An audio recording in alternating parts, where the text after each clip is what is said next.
I would never give up on our Jewish connection to social justice, our deep commitment to making the world a better place, because I see that as an outgrowth of Torah. Anti-racism and critical race theory don't really represent our dream of a better world for all human beings.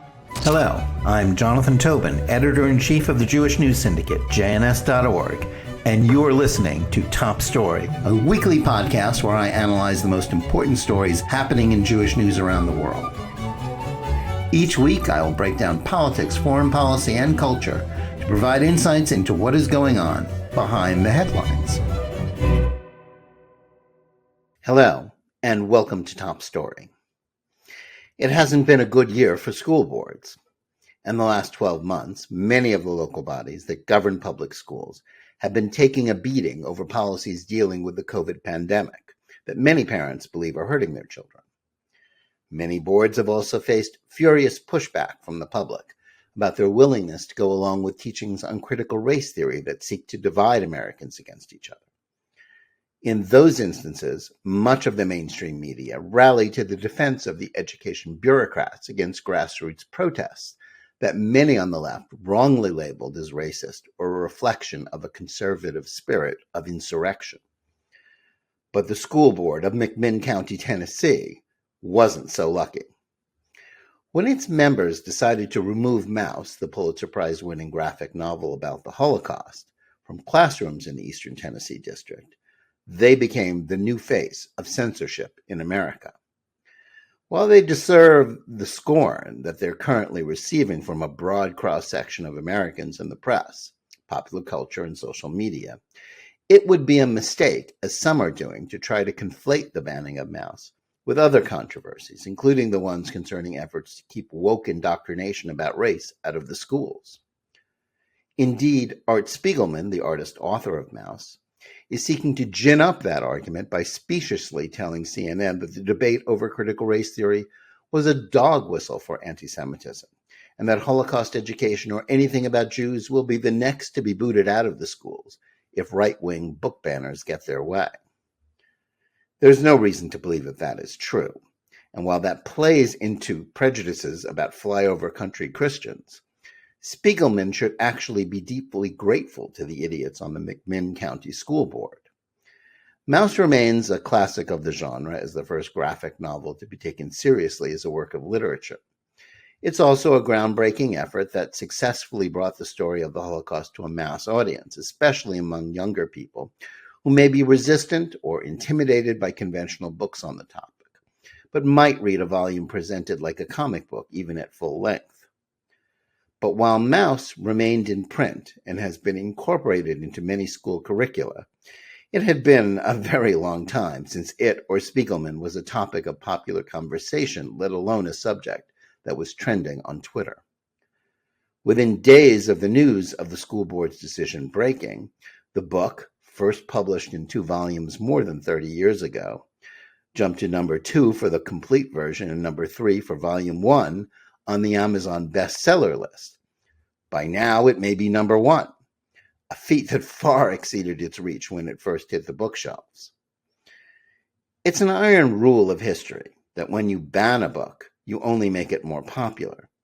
By doing so on one about the Holocaust, even on the dubious grounds that the presence of some vulgar or profane language, or panels involving nudity and its depiction of violence and suicide, the board made themselves appear as if they were out-of-touch Puritan spoilsports, as well as people who didn't care about the destruction of European Jewry. Their explanation, in which they acknowledged Mouse as a meaningful piece of literature and the importance of teaching our children the historical and moral lessons and realities of the Holocaust, fell flat when they also added that it was too adult-oriented for use in our schools. The notion that the children of their community needed to be insulated even from a cartoon depiction of the Holocaust is absurd.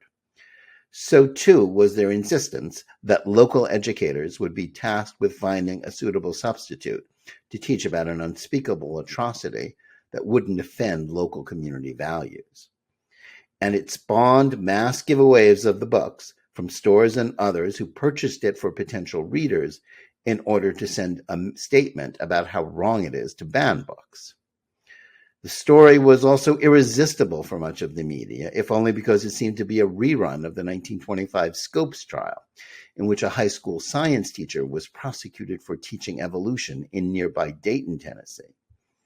That so-called monkey trial, in which celebrated defense attorney Clarence Darrow defeated former presidential candidate William Jennings Bryan about the relative merits of the Bible and the works of Charles Darwin, made the state into an international laughingstock, something that was immortalized in the fictionalized version of the incident in the play and movie Inherit the Wind. Now, thanks to this school board, the people of Eastern Tennessee are once again being portrayed as moronic hayseeds, whose primitive ideas about education aren't so much material for satire as they are a reason for the rest of us to feel morally superior to them. Still, once we've done alternately mocked and denounced the McMinn County book banners, we should be wary of embracing the narrative that Spiegelman and other like-minded figures on the left are eager to impose on this controversy. After all, there is a world of difference between book censorship and the nationwide backlash against critical race theory. The leftist talking point that such indoctrination in the schools is non-existent is gaslighting.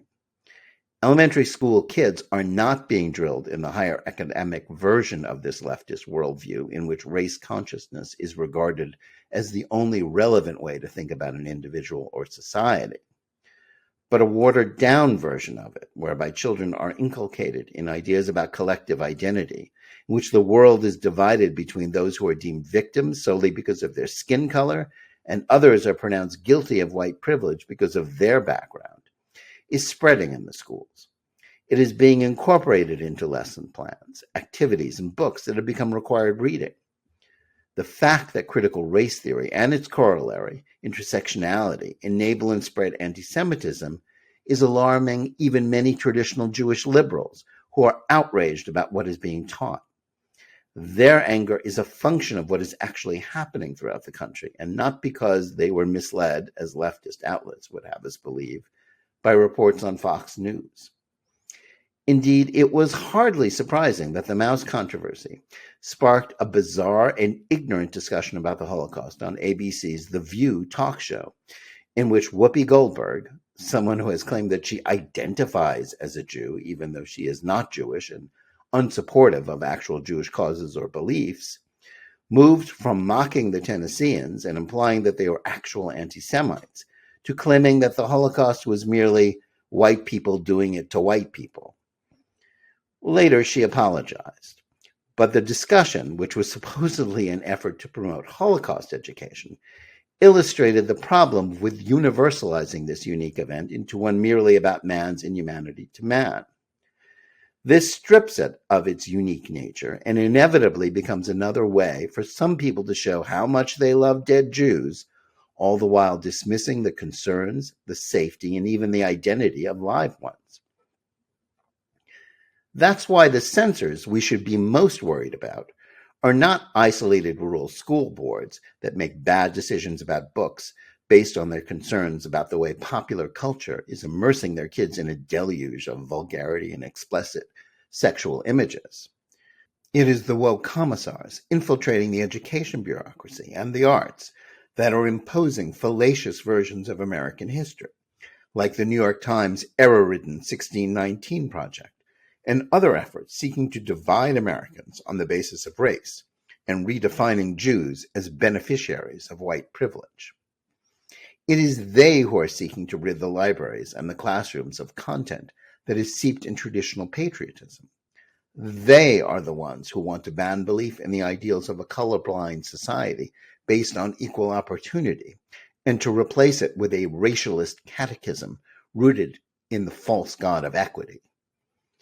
The key question for Americans now is whether they are prepared to stand by and let this effort proceed without interference, or whether they will speak up and oppose it on both the local and national levels. This is a struggle about which Jews, who actually care about fighting anti-Semitism, rather than virtue signaling about it and other issues, cannot be neutral. No one should be banning Mouse from the schools, but this kerfuffle should not be used as a false cover behind which the woke purge of American education and culture should be able to hide.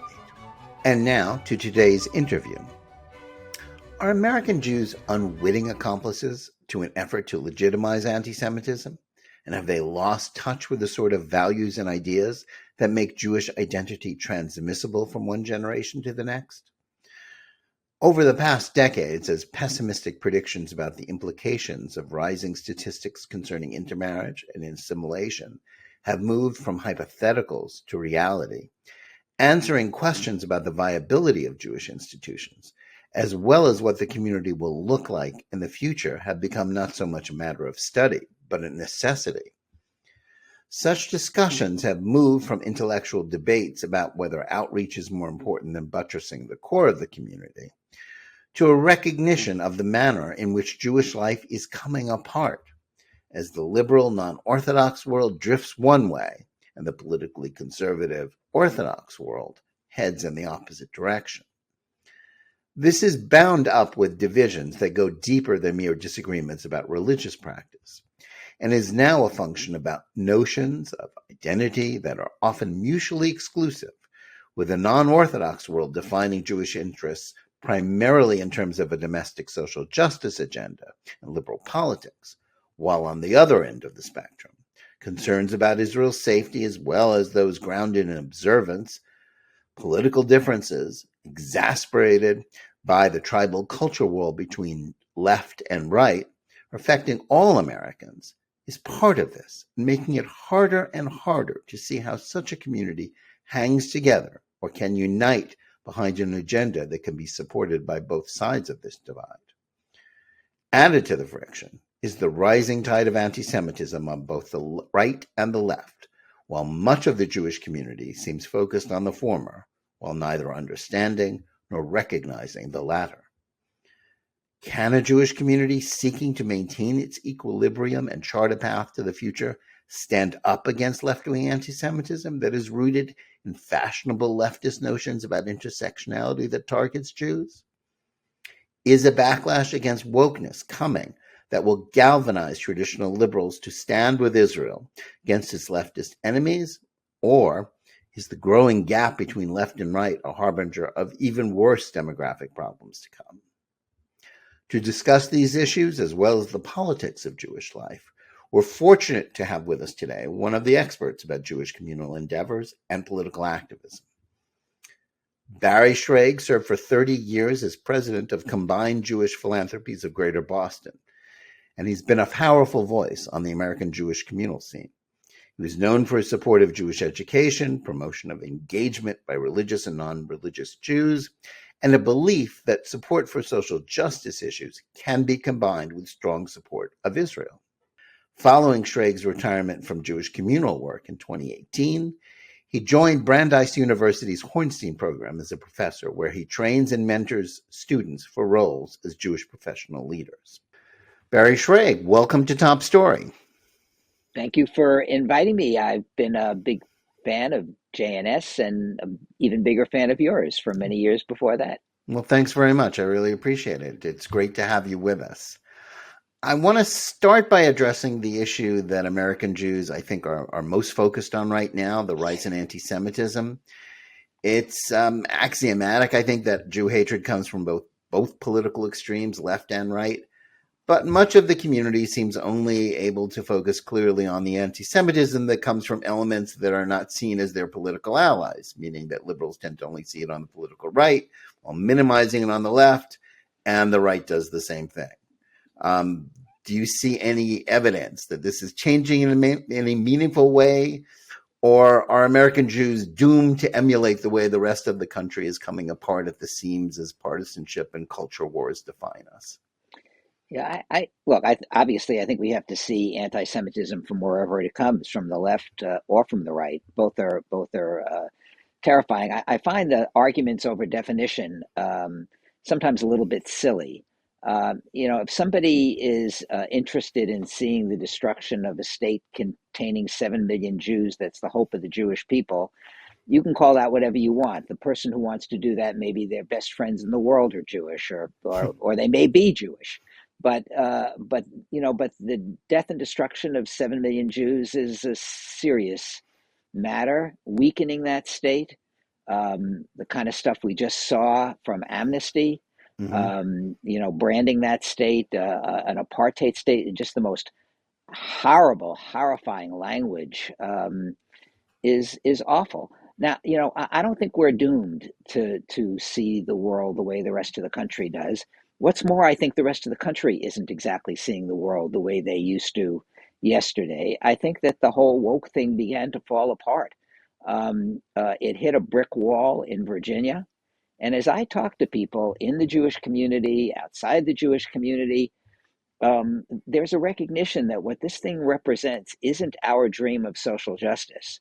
That anti-racism and critical race theory don't really represent our dream of a better world for all human beings. I would never give up on our Jewish connection to social justice, our deep commitment to making the world a better place, because I see that as an outgrowth of Torah. In my mind, I mean, we can care deeply about our particularism, about our people, about our country, and out of that still have great compassion for the rest of the world, which is our mission in the world.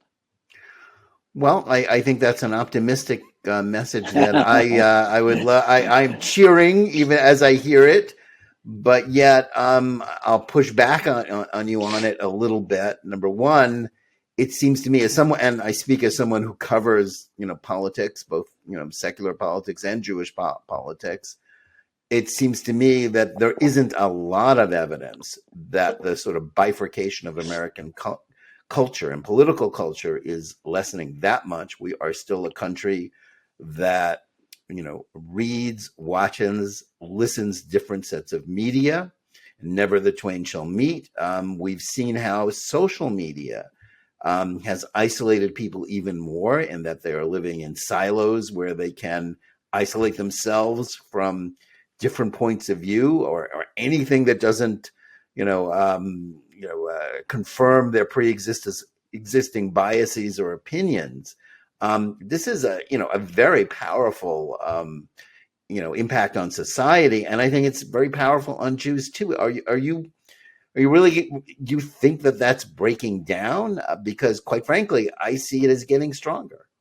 No, look, sure, we're part of the general society, Mm-hmm. and we're part of people. Want to know why we can't, somehow or other bring Jews closer more quickly. Hey, we're in the midst of the most assimilationist society since since Alexander the Great and Hellenism. There's no more powerful assimilator than the soft and cushy and wonderful and beautiful and free American society. So you're going to see that. I've been tracing this in stuff that I've written and in my life. Since I was born in 1947, the 50s were a time of huge assimilation. It was the 1967 war that saved American Jewry, I believe, from complete assimilation. A kind of a sense of pride, which actually, interestingly, I think paralleled Black Power. The idea that we as Americans could be different, could reflect our own heritage in so many different ways. I was very much part of that in the 60s. So the opportunity to return to pride, the opportunity to return to a sense of commitment to our own people, it's definitely there. What is clear, and I think it's probably clear to you too, is that there's a turning away from some of the more extreme elements that emerged in the summer of whatever it was, because of the pandemic. I can't tell 2020, when year. yes, we lose track of Yeah, what year we're yeah. in. So between all of the tremendous polarization around Donald Trump, followed by the catastrophe over the summer, there was just the polarization got much worse, and the extremes got much more extreme, and all of us, many of us, became part of that hysteria. But I think it's beginning to change, and not just within among the Jews that I'm talking to, but I think, I mean, it's reflected in the pages of the New York Times, which of course is trying to avoid it, and the Wall Street Journal and everything else. It's no one expected what happened in Virginia, and of course the brave political tier of our country is running for the hills, because that part is over. That doesn't mean that Democrats are going to become Republicans, or any of that's going to change. There's still going to be basic differences in the way we view society. I think American Jews are always going to be caring about immigrants and immigration and more open than maybe many other people will, and we can't lose that. We shouldn't lose that. On the other hand, we can't give up. We shouldn't give up. We don't have to give up, and our next generation won't give up our particularity. Hey, look, we also suffered greatly because during the pandemic, we couldn't be sending our kids to Israel anymore. We couldn't be going to Israel. That's the source of our particularity now. That's the source of our pride. If we can't do that, we're going to have a huge problems. But we'll get. You have to have. You know what? There's a great quote by a guy named the late sociologist named Wildavsky, and he wrote that the way that what gives us a sense of optimism is our knowledge of our own history. We've gotten through things before, and it gives us the optimism and the ability to take a leap into the future, knowing that our future is assured. So I have faith in the Jewish people. Not everybody. Will a large part of our people will assimilate, of course. But on the other hand, there's a strong sense of belonging and commitment, and you can see it among all segments after people go to Israel. Birthright is a huge example of that. There's hope. All right. Well, let me, I like what I'm hearing, but I also know that so much of, just to go back to where I started with the question about anti-Semitism, so much of this kind of discussion eventually devolves into arguments about who are you more afraid of, pro-Trump insurrectionists or about the intersectional left and members of the squad like Ilhan Omar. How do we move away from that kind of a discussion? Because I still hear a lot of that. I mean, I think you're right about what happened in Virginia. Obviously not something that Democrats were very happy about, but that it shows that nothing in politics, nothing in life is, every time anybody wins an election, they think it's going to be in 1,000-year Reich. They think nothing is going to change. They think whatever the polls say now will be what they'll say in a year or 2 years or 4 years. But I still hear, it's sort of a visceral pull from the extremes in a society which I think we both acknowledge has become more bifurcated. How do we move away, both as Jews and as Americans, from that? I think you've given me a little bit of that, but extrapolate on that. So see, I still maintain a lot of contact with a lot of the ordinary folk who I talked to when I was at CJP, and just being honest with people, just not being afraid. I mean, you have to not be afraid to be able to say, there were some things that Trump did that were good, but there were things that Trump did that were vile. The progress that were made. I haven't met many people who I talk to, ordinary. I'm not talking about followers of SJP or students for justice in Palestine, or those aren't our Jews. That's not the Jewish people. And in fact, by pretending that they're so big that every campus is exploding with these people, we're giving them we're giving Peter Beinart a victory that he doesn't deserve. That the idea that young Jews are deeply alienated by Israel. Our problem is that most still don't care. They haven't been there. They don't care. They don't feel the connection to the Jewish people. But it's not. If we're talking to highly polarized elements, intellectual elements that you or I might be talking to, you're getting a sense that.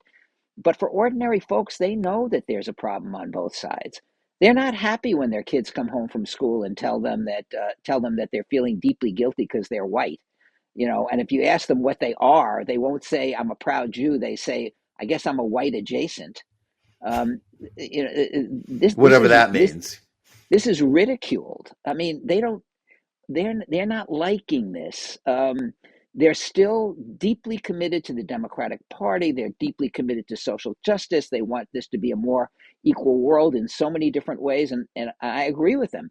But the excesses that are soul destroying for the Jewish people, they're turning away from, and they recognize it's insanity.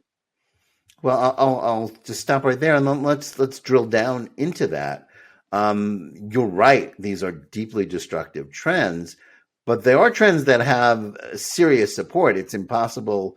The right exists, but the left also exists. The support for intersectionality and for these kinds of toxic ideas that sort of fall under the general rubric of critical race theory. I mean, it's not I think it's gaslighting to say that they're imaginary. They are real. They have Yeah. strong support. They have strong support and growing support, seemingly within the Democratic Party, which is why the question of the Democrats in Israel is something to address. No, So, it's deeply disturbing, of mhm, course. Yeah, I mean the trends within the Democratic Party that are turning against Israel are deeply concerning. The thing is, sometimes I'm so. For example, we do lots of surveys in my new role at Brandeis. So most Jewish students have never don't know what BDS is. And it's like you can look at the university life one way and look at what's going on maybe at Harvard or Columbia, whatever. But if you go to the grassroots schools, the other schools where most people go, it's not like that. Hey, look, the University of Michigan is probably, it's got a very high number of Palestinian students, Muslim students, Arab students. I've been speaking to kids there, about. I was speaking to a couple of kids who were uh, recruiting as hard as they could for when Birthright opens up again. And these are not right wing kids, not at all. I would say that they might lean more to a little bit to the left. But and I said to them, "Aren't you worried that you're going to get canceled because you're recruiting for Israel?" And they didn't know what I was talking about. Now, so I was talking to some people from Birthright at one point, and they said during the war they were interviewing some kids, and they said they were worried about being canceled. And I said, "Push harder. Don't be afraid. Fear mhm. will kill us. If we convey to our next generation that to be pro-Israel is to be part of a small minority, we're not doing anybody any favors. There's still a huge amount of heart within the Jewish people. I was talking to, I always argue with Danny Gordis about this because he's angry at the American Jewish community. He feels like we've abandoned them. And I'm telling him that it's not what it seems. There's a huge amount of support for Israel out there, and it is true, as Danny Gorda says, that our kids are moving to the left because of their experience in life, and Israeli kids who had to take a cell phone with them before they got to school so that they could call their parents and tell them they weren't dead. They're going to have a different experience in life, but there's a magic word. It's called empathy. And if we can connect our young people to their young people, which is what the best programs do, we can make a we and we can't say it's impossible, and we can't say we got to do more. We can win this, or we can win it for the vast majority of our next generation. But to accept defeat before we even start, I won't do that. And no one expected Birthright to do what Birthright did, but Birthright emerged enormously successful, more than we ever could have dreamed of. Who could imagine when I was writing about this stuff 30 years ago that we could Hmm. get 30, 40,000 young American Jews to Israel every year? But we Yeah, can't stop. I agree, and I think one of the key words that you used in the course of your last answer was about having courage. To me, and this is like one of my pet issues, is that the most important thing that we can give our children, speaking as the parent of a college student, is to model and show the courage to stand up for what we believe in, even if it's not fashionable. Yeah. Whatever whoever is declining fashion, and that's a real obstacle. And I think it's an obstacle for parents, and sometimes it's an obstacle for kids. The willingness to go against the grain, but of course, being Jewish has always been about going against the grain, hasn't it? Ever since God called Abraham the Hebrew. Right. All right. So it's but I don't want to exaggerate how much courage it takes. Sometimes you just have to kind of blow and they blow away. I mean, there aren't that many. You'll take a little. There was a time when my son was at Columbia, and there was a lot of controversy at Columbia because of the anti-Semitism that was bubbling up. Well, it was bubbling up in the Middle East Studies department. My son walked through that campus every day with a kippah and never got grief from anybody. On the other hand, if you were sitting in a Middle East Studies class with professors who were viciously anti-Israel, you'd be and you were worried about your grade, that would be certainly be a problem. And it would take bravery to speak up. But to walk through the campus with a kippah didn't necessarily take. Not that my son isn't courageous and everything else, but it's a it's a I don't want to. I don't want to give people the feeling that we truly are alone, and that most of our people have already turned against. It's uh, there's a midrash where Moshe is complaining to God again, a little more and they'll stone me, please help me here, or maybe even just kill me, and the midrash says, has God saying to Moshe, why are you defaming my people? Why are you thinking that they're that bad or that evil or that uncaring? They're better than that. And my experience is that you can't go wrong by having some trust in the Jewish people. Mm-hmm. Yeah, well, that's a great positive message. Let me ask again. We've alluded to it. Is this idea that there is a there's decline for support along generational level between young Jews as opposed to older Jews, and I guess it's sort of axiomatic. But what do you think is the primary reason for this? I mean, for most of the people, in the chattering classes, as we like to call them in the Jewish world, the discussion tends to revolve around political differences, the peace process, settlements, or even those relating to religious pluralism, the lack of religious pluralism in Israel, which is obviously an important issue for American Jews, not so important to Israeli Jews. Or is this about something else, which is about, issues which you've devoted so much of your career, which is about demographics and the decline in a sense of Jewish peoplehood? Is that really what we should be focusing on when we talk about American Jews in Israel? Well, I think definitely the question of assimilation is something that's obsessed me through most of my I don't know 50-year career working for the Jews, and the I'm a huge advocate for Jewish education. I think that's a powerful force opposing assimilation. But I realized something interesting at some point, which is you can't teach peoplehood. You can't do it in a classroom, and most of our classrooms aren't doing a very good job of. Hebrew school's not doing a great job of doing anything.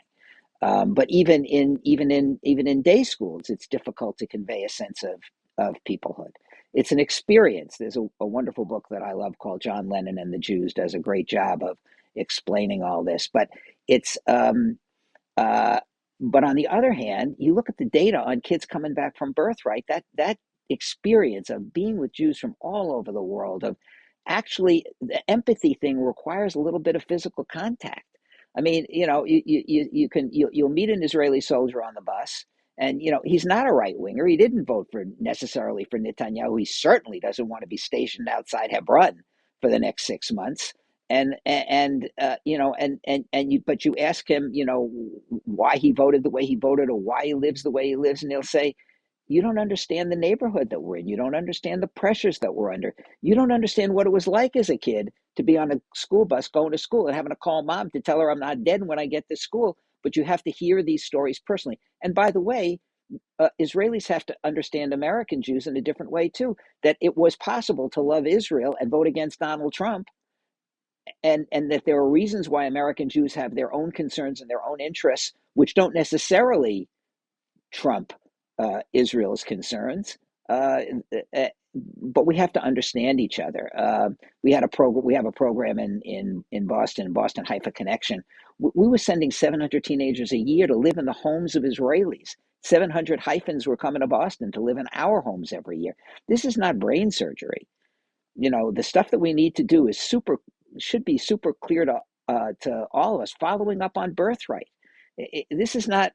We have a program to do that. It was on 27 different campuses, and people were saying, "Wow, what a brilliant idea!" And I'm saying, "No, it was brilliantly executed by the people who made it happen." But I mean, to think that we have to give a lot of thought to whether we should be doing this is, we have the tools. They're in front of our eyes.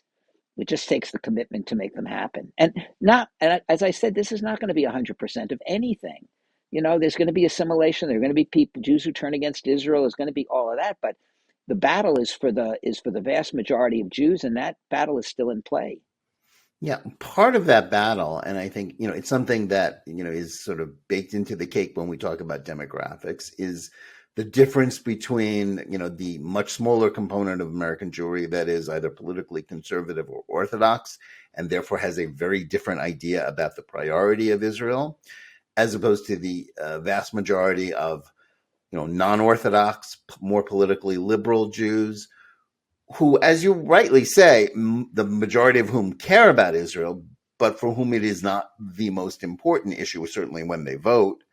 And that gets kind of mixed up in all the, in that political culture war, which, certainly is still transfixing American society. We can't pretend that, one election in Virginia didn't make it go away. In some ways, it's stronger than ever. How do we, as a Jewish community, work around that? I mean, because, the thing that I have in my career that has always frightened me is, as someone who covered the Jewish world, I understood that inside the core of the Jewish community, there was much stronger Jewish content. No matter where you looked on the sort of ideological or religious spectrum, everybody was more Jewish than they were 30, 40 years ago. Federations that had dinners, with non-kosher food, now you can't go anywhere Right. and have a federation with non-kosher food. Who would even think of such a thing? Whereas they would even occasionally hire an Orthodox Jew to be the head of the federation. Imagine. Right, or something like that. And yet we'll both know, right? Yes, in one in one case we can mention, but yet we also both know that in some ways these are two ships passing in the night, because of all the numbers that have sort of motivated you, the demographics, the changing demographics of American Jewry over the last 30, 40 years. We know that there is these are two different communities. Where is the nexus between them? I know that's part of what Jewish communal leadership is about, but sometimes it seems that gets lost. It doesn't seem that there is much in common anymore. Well, there's no, in my view, no higher priority. Fighting anti-Semitism aside, whatever you can do about that, but strengthening a sense of peoplehood, and there are ways to do that. Direct ties with Israel is an important way to do that. Birthright, other immersive trips to Israel. This is in our hands. We have the ability to do this. But I want to add one additional demographic component, which is underrated and underplayed. So you have the vast majority of American Jews, as you said, but within that there are some interesting components. Where American Jewry has been obsessed lately with um, uh, inclusion, and we're talking about including a variety of people who are viewed as being underrepresented and all that. But the vast majority of underrepresented Jews in the quote organized Jewish community are on the right, deeply on the right. Who are we talking about here? I don't know how many Jews under the age of 25 are children of Russian Jews, but they ain't too woke as far as I can No, tell. yeah. I don't know exactly, how many American Jews are Sephardim who also tend to be, without stereotyping, more Or on the at right. least more likely to be. You've got and children of Israelis. There are, I don't know, like 500,000 Israeli Jews here. They organize themselves through the IAC, the Israel American Council. It makes a difference that they're organized. The Russians aren't quite as organized, but if they were all standing up together, and then you add in the Orthodox Jews, you could maybe half of the next generation. Oh, and let's not even forget Jews from Latin America, who, by the way, the idiots who are doing some of the surveys include as Jews of color. We have to be outreach to Jews of color, but Jews from Latin America, from Argentina, and from Mexico, and from Venezuela, they ain't exactly on the left either. In fact, quite the opposite. They're deeply Zionist. They grew up as Zionists. They came to America as Zionists. So if we all stand up together and say we're not like a tiny beleaguered minority, we represent great power, and standing up in a public sort of way in front of other students who are looking for leadership, who are looking for people who have courage, or who we don't have to beg these folks to be strongly Jewish. They grew up with it. They understood what it was like to grow up in the former Soviet Union, or what it was like to grow up in Argentina and not know when you're going to have to pack your bags and get the hell out. Yeah. You mentioned something, and I want to just jump on, and the idea of how the Jewish community deals with quote unquote Jews of color. And there are lots of variations on this, and it's involved in sort of controversies about demographics, some of which are kind of crazy, which people got very angry about, as well as how we just define ourselves. Are you a little uncomfortable? I mean, because there are two competing values here. On the one hand, there is a component of the American Jewish community that is not white and that has faced certain degrees of prejudice, both because they are Black Americans and because they're inside a mostly white Jewish religious community. And on the other hand, by codifying in a sort of very woke way, embracing this idea of Jews of color and, as you say, ridiculously bringing into that category people who do not consider themselves, quote unquote, people of color, except in a very theoretical sort of intersectional way, aren't we kind of dividing ourselves when I thought, perhaps naively, that the whole point of sort of Zionism and the Jewish communal efforts was that we were one people. We were all at Sinai together. As difficult as the absorption of Ethiopian Jews, was over the last generation in Israel, it was also about how even, the overwhelming majority of the Jews in Israel and the United States saw the Jews of Ethiopia as part of the same family, right, despite the differences. So what do we think? What are we supposed to think about this new obsession with Jews of color and dividing ourselves that way? Well, so in the overwhelming way that I look at it is that it's simple, maybe oversimplistic, but we have to love and care and be sensitive to the needs of every single Jew. Whether if there are issues, and there are issues with the way people feel because they're looked at in a different way or whatever, or they're asked questions or whatever it is, whatever those sensitivities are, I've got to love and care about and include and engage and embrace every single Jew. So engaging Jews of color is not the issue. The challenge is going to be, like, for people of color, this whole concept of people of color. Guess what? Even within this people of color thing, there are lots of differences. I mean, there are a large number, obviously, children of intermarriage, and there was a point in time when we had to fight hard to be sure that children of intermarriage were loved and cared about, that interfaith families were engaged, which I feel very strongly about. We can't let go of any of that stuff, and a lot of these folks are also in that category. But there are also going to be differences. No one's actually done the count, but I bet that the children of Asian Americans and Jews are probably among the highest numbers within those different categories, and they're going to feel differently about what it means to be a person of color or a Jew than folks who come from different backgrounds. On the one hand, we need to be able to deal with people as individuals, as human beings, with love and care. But on the other hand, we have to understand that it's difficult to categorize people in these huge categories. And then again, if we're talking about inclusion, we better be worried about including the next generation of Russian Jews, where we're talking about a million, I don't know, half a million people. Jews of color need to be treasured, of course, but if we focus solely on that and not worry about engaging Israelis and Jews from Latin America and Jews from the former Soviet Union and helping them to become a strong, powerful, proud part of the American Jewish community, we're making a mistake. Yeah, I think that's true. I think that's obviously true, but of course, the reason why we've heard so much about the need to engage Jews of color is not just because that there are Jews of color, is because that was a way for some in the Jewish communal world to sort of get on the Black Lives Matter bandwagon and virtue signal, their wokeness or their approximation of wokeness, wasn't it?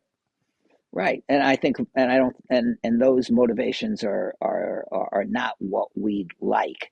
We'd like to see the outreach grow out of a sense of love and caring, and concern for every single Jew and their feelings. And insofar as this is serving a foreign master, a master that is not interested in us, it's a mistake, but it doesn't have to be. Mm-hmm. That's a good point. I want to get back to demographics in a minute, but I want to stop for a moment and deal with a political issue. And you were an early and consistent opponent of the Iran nuclear deal. I think many of your predictions about what its weakness would lead to are proving correct. But while it seems as if a confrontation between Israel's government, even as it's led by a coalition that embraces left, right, center, and even Arab votes, and the Biden administration is inevitable as Washington heads towards another round of appeasement of Iran, are you at all confident that organized Jewry will rally to Israel's support? Or is it possible or even inevitable that that kind of strong, rallying to behind Israel's stand will be another casualty of partisanship? Um, we fought this fight in Boston, and we really didn't get a lot of blowback. I mean, again, the concept that so many American Jews really supported the Iran deal. They were friendly to the Obama administration. Right. That's for sure. We fought long and hard on this thing right up until the very end, but I have to say I didn't think that Netanyahu coming to the Congress like that was going to really help us too much. Uh, You and I were in agreement about that. yeah, you didn't need to further, and I think the Israeli government is going to be careful about not exacerbating. Well, it's been Um, careful, up until this point. My question is sort of premised on the idea that, we're going to follow the Israeli lead, yeah, and if they don't want to go to war with the Biden administration over this. sure. So how they deal with it is, I thought it was a mistake to focus only on the nuclear aspect. I thought that, and by the way, Netanyahu, I thought, kind of ignored this other stuff. He held up a picture of the bomb. He didn't hold up a picture of Iran building a Shiite crescent empire across the Middle East. Now it includes. I was once talking to an Israeli Arab cab driver, and I asked him how he felt about Obama pushing forward this Iran deal, and he said, he's weak. He's weak. Doesn't he see what's happening? Now, these are Sunni Arabs, the Israeli Arabs, and he goes like, from Yemen to Iraq to Iran to from Iran to Iraq to Lebanon to Syria to, don't you see what they're doing to us? I mean, this is a huge danger. And whatever happens with the Iran deal, American involvement, diplomatic pressure, military, the Houthis are bombing the oil fields of Saudi Arabia. This is a major threat to American foreign policy. It's got to be fought on many, many, many different levels. But I personally think that obviously a nuclear weapon in the hands of Iran is a complete disaster. But it's going to be it's a very bad day if 200,000 rockets from the Hezbollah in Lebanon land in Israel also. Tom Friedman wrote a great article about 6 months ago about the accuracy of these new of the missiles that are being scattered throughout the Middle East, and we have to press the American government as well uh, to establish a more aggressive, more alert foreign policy with regard to what's going on there. Yeah, well, I think you're absolutely right. There's no question that the Bennett-Lapid government in Israel wants to and has been trying very hard to have a different relationship with Biden than, say, Netanyahu had with Obama or whatever with Biden. But sort of my question is if, and I think most people I speak to in the foreign policy world in Israel and here think it's inevitable that there's going to be some sort of Biden compromise with Iran that is It going was to. in the paper this morning. Yes, exactly. And we published in JNS, this leaks from the State Department of what they're planning. That's going to, that is not something that any Israeli government, no matter who leads it, it can finesse. So the question for me is, and speaking to you as someone who did help lead the fight against the Iran nuclear deal, is that going to be something that will send American Jews sort of to the barricades, however you want to define that, in the way that, say, much of the organized Jewish world is, say, very enthusiastic about, the Biden administration's voting legislation. They were very eager about that, which is obviously a partisan issue. Is that something we can expect, or is it going to not be not such a big deal to the organized Jewish world? Again, I think in part it depends on how hard the Israelis are going to want to press. In other words, you don't want to get involved in a losing fight. And you want to you got to figure out what the right way is to win. If you could make a deal that let them sign the deal, but guarantee, far more armaments, defense, and all that to keep the Iranians from to the assassination of Soleimani was probably one of the best things that came out of the Trump administration. It was a brilliant move. It was a great move. It worked well. How much can this administration engage itself much more strongly in keeping the Iranians from doing what they're trying to do? They are surrounding us. The latest stuff from the Houthi in Yemen. My God, this is dangerous, dangerous stuff, it's not. It has nothing to do with guarantees, which will never actually happen from the Iranians about nuclear weapons. This is a scientific process. They're going to be developing this stuff no matter what we do, and God knows what they're getting from Pakistan or from North Korea or whatever, and that's mostly under the covers. But what Iran is doing in the Middle East right now through their proxies, that's not undercover. That's right there, and there are steps that America can take without committing troops that would make a difference. I would press that. Yeah, I think that's very true. And of course, we both know that these concerns are more than about what's good for Israel. It's what's motivated much of the Sunni Arab world to embrace Israel, because they see it as an ally against an Iran that they see as every bit of a threat as the Jews do, if not more so. Right. I got to give everybody credit for signing the Abraham Accords, but I think probably you got to give a lot of credit to Obama, because he scared the heck out of the entire Sunni world, and he vowed to make peace in the Middle East. It just wasn't the peace that he was looking for. It was just not what God creates many ironies in the world. Yeah, absolutely right. Barry, let me switch back to our mutual obsession with the future of American Jewry, and let's put it a little bit in perspective. It's now more than 30 years since the 1990 National Jewish Population Survey set off that great controversy about what we were then calling Jewish continuity, about rising intermarriage statistics, which would, of course, rise even more in the decades to come. And that prompted the organized Jewish world to attempt to address the need to support Jewish education camps, trip to Israel as necessary for building a Jewish future, ideas on which you helped to lead the way from your position in Boston, even as much of the Jewish world had their hair on fire looking, what do we do about it?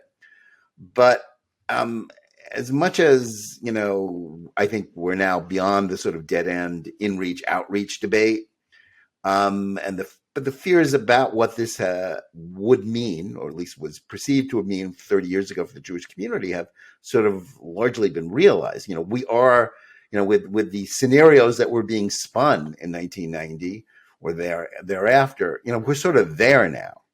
And now, from this perspective, how do you evaluate the Jewish communal response to this crisis? I have to say that I didn't think that it was really being taken that seriously, by the organized American Jewish community. It was an ongoing fight, which I thought could have been fought on many different levels, including much, much closer relationships with synagogues, which many federations shied away from. We got in deep with the synagogues, and it did wonderful stuff for us in Boston. Um, and if we have to be completely honest here, it wasn't the organized Jewish community that made Birthright happen. It was a couple of lunatic philanthropists. Yeah, that's right. People are saying, "Oh, it's terrible that the American Jewish community, gives into the big givers all the time." Sometimes big givers are actually pretty smart and do some pretty amazing things. Yeah. And one of them was Birthright. We lost a major important figure, in Sheldon.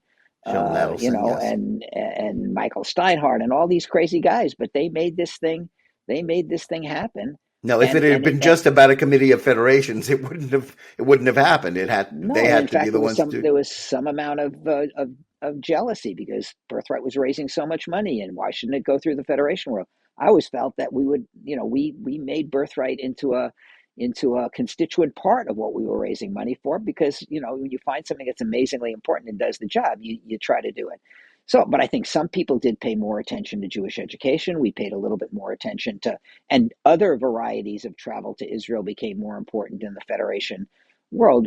It was trying to actually focus on a strategy that would get us through this. That was harder to do and didn't actually emerge from the national level the way it might have. And even now some of the obsession, with anti-Semitism. We're all worried, we're all concerned. Everybody's looking over their shoulder when they go to shul.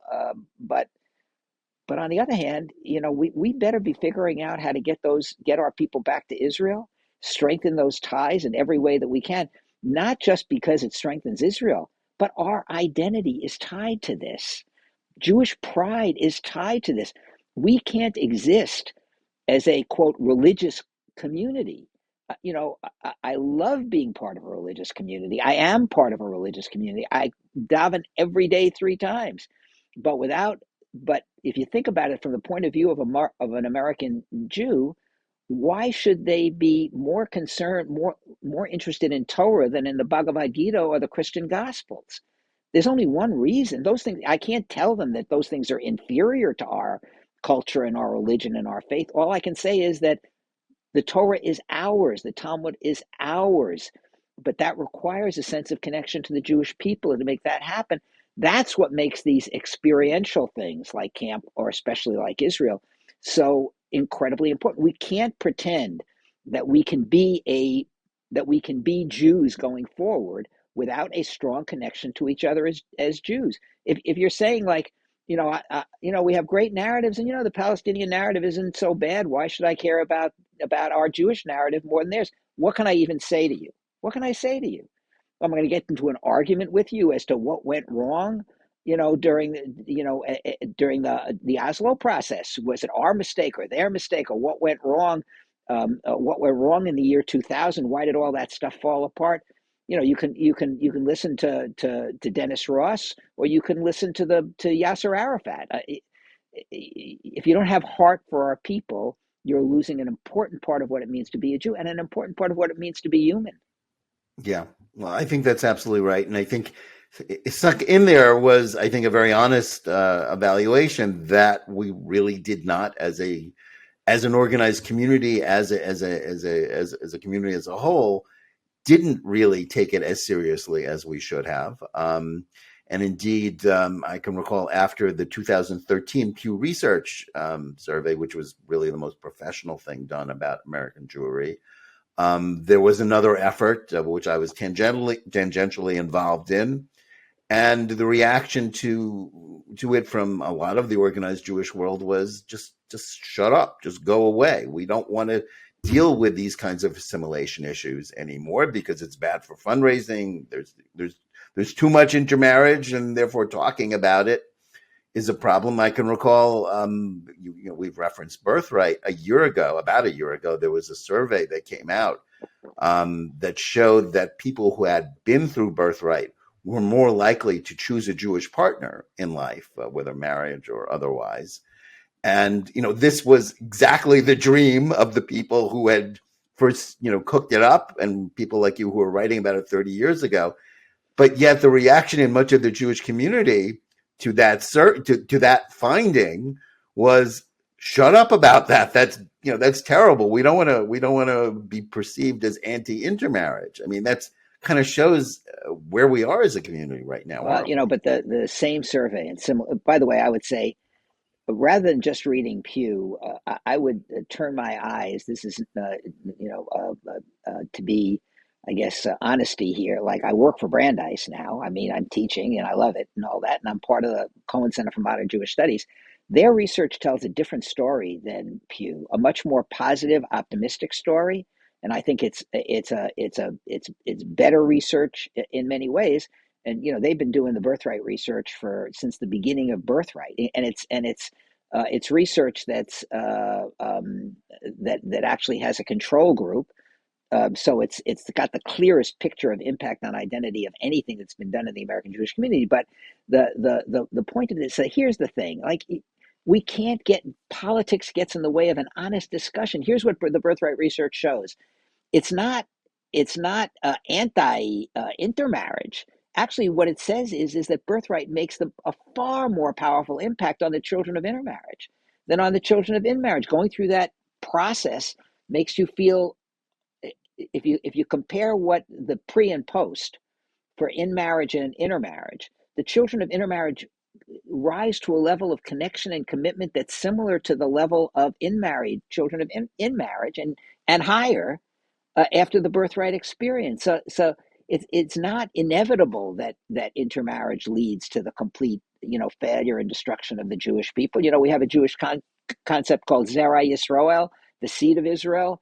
Which includes everybody who has some heritage, which is huge amounts of American Jews right now. There's let's look for concentrating on weakness makes a community feel even weaker. It's part of the problem with critical race theory. We need to be able to focus on our strengths. There are strengths in the African American community, including churches, including institutions, including agencies, including powerful new role models that are emerging. We can't afford to be concentrating on our weaknesses. This is an amazing moment in Jewish history. We have the state of Israel. Right now, we have a state of Israel that actually has a government where left and right are talking to each other. Halavai. We should have the same thing in the United States right now. And we have strength, and we represent a beautiful heritage, a beautiful commitment, a sense of belonging in the world that comes from being part of the Jewish people. And tied to that are ethics and learning and culture. We have an amazing product, and we have to have confidence in it. And a lack of confidence or a sense of cowardice or overestimating what our enemies represent is an error, I think. Yeah, that's a good message. I want to use that as a segue to my last question to you. And although we know that prophecy died with the destruction of the temple, I think it's still fair to ask someone who is attempting to train the Jewish leaders of the future at Brandeis to give me a sense. And obviously, you've given us a lot of optimism. What will American Jewry look like in 20, 30, 50 years? Very different, or merely just a smaller version of today's community? How do you see it? How do you see things evolving? So I'll give you a little Dvar Torah. Good. So Moshe is at the burning bush, and God says to him, you got to go to Egypt. And, Moshe's looking at him like, you got to be nuts. First of all, I can't speak straight. And second of all, you're putting me up against the most powerful empire in the history of the world. At least, and I'm going to be dealing with Hebrews that they aren't even free, and they're skeptical, and they don't even know what freedom feels like. And so they're going to ask me what your name is. You're telling me God of Abraham, Isaac, and Jacob. I mean, but you must have a name, right? And God says, Eheyesha, Eheya. That's my name. And so I don't know where I got this from. B'Shem Omro, in the name of whoever said this first. It wasn't me. I'm not that smart. But what God is saying is, Eheyesha, Eheya. I will be what I will be. But you, Moshe, will determine the outcome. You will determine the outcome. What it'll look like in 30 years, here's what I can tell you. I can tell you that if some genius hadn't invented Birthright, so you have a world 30 years in the future that never had Birthright, and a world 30 years in the future that has Birthright. Those are completely different universes. You can say we're only half as right about how powerful it is. It's really only a quarter as powerful. Doesn't matter. It's 30,000, 40,000 impacts a year on human lives. It's a different world. So we will determine what that world is gonna look like. It should still be a powerful force for spirituality, a powerful force for justice, a powerful force for a vision of America in which particularity matters, in which our ethnicity matters, in which our values matter. We're not just all either white or non-white. And we will have something to say about what that world looks like. You will have it, I will have it, and friends of ours who are part of the liberal majority of American Jews, they'll also have something to say about it. And I think there's more agreement than we think. Well, great. Well, Barry, I want to thank you so much you. for your time, your insights, your optimism, and your perspective, and for giving us so much to think about. We also want to thank our audience, whether you're listening to us on Spotify or any of the other podcast platforms, or watching us on the JNS YouTube channel or on JBS TV. Please like and or subscribe to Top Story. Give us good reviews. Please let us know where you listen or watch the show and what you think about it. And we'll see you again next week.